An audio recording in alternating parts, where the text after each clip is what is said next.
You know the sad thing about the whole situation, y'all, is it was some people that said they cared about me when I was out here in my mess, but the same individuals that said they cared about me, one thing I learned, they never cared. They didn't care when my sister died.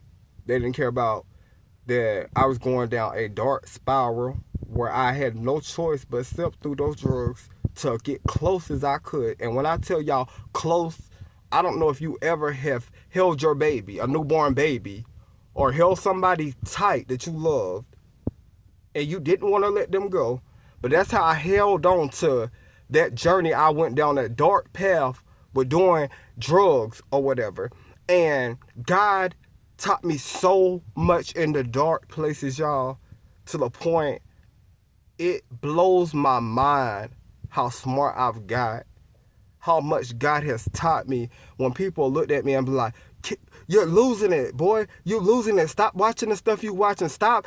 I don't want to hear that no more. I'm tired of hearing that guy's voice in those messages. And it just showed me a lot. You don't want me to know God because you don't care about him. People say that they know God. It could be even older people. And I'm not trying to call nobody out, but to each his own. Take it how you want to take it this morning.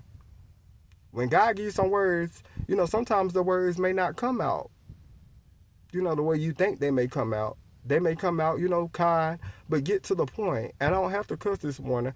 I'm just telling my truth.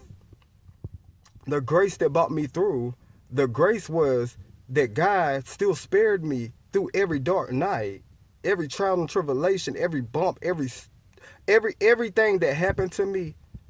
Y'all, I should be 6 feet somewhere sleeping in my grave for the things I've endured for the last 5 years. Even the friends that I have been back around, if they knew the true story behind the person that walked in front of them, they'd be like, you are an angel sent from heaven. I always knew that there was something very different about me. Even when it came to friends, when it came to going to the club, when it came to just doing anything, I've always had my own mindset. I always thought about things like, this don't add up to me. Even when people wanted things to add up because, the one income. No, we're not doing that. I've never been a dummy. I've always listened to what God told me. Whatever God told me, that's what I follow. And that's how I go off on a daily basis. Even when people don't understand, why he moving like that? Because when God tell me to move, I'm going to move. Only when God tell me to move. And I need y'all to understand it all the way. When God told me to move, that's when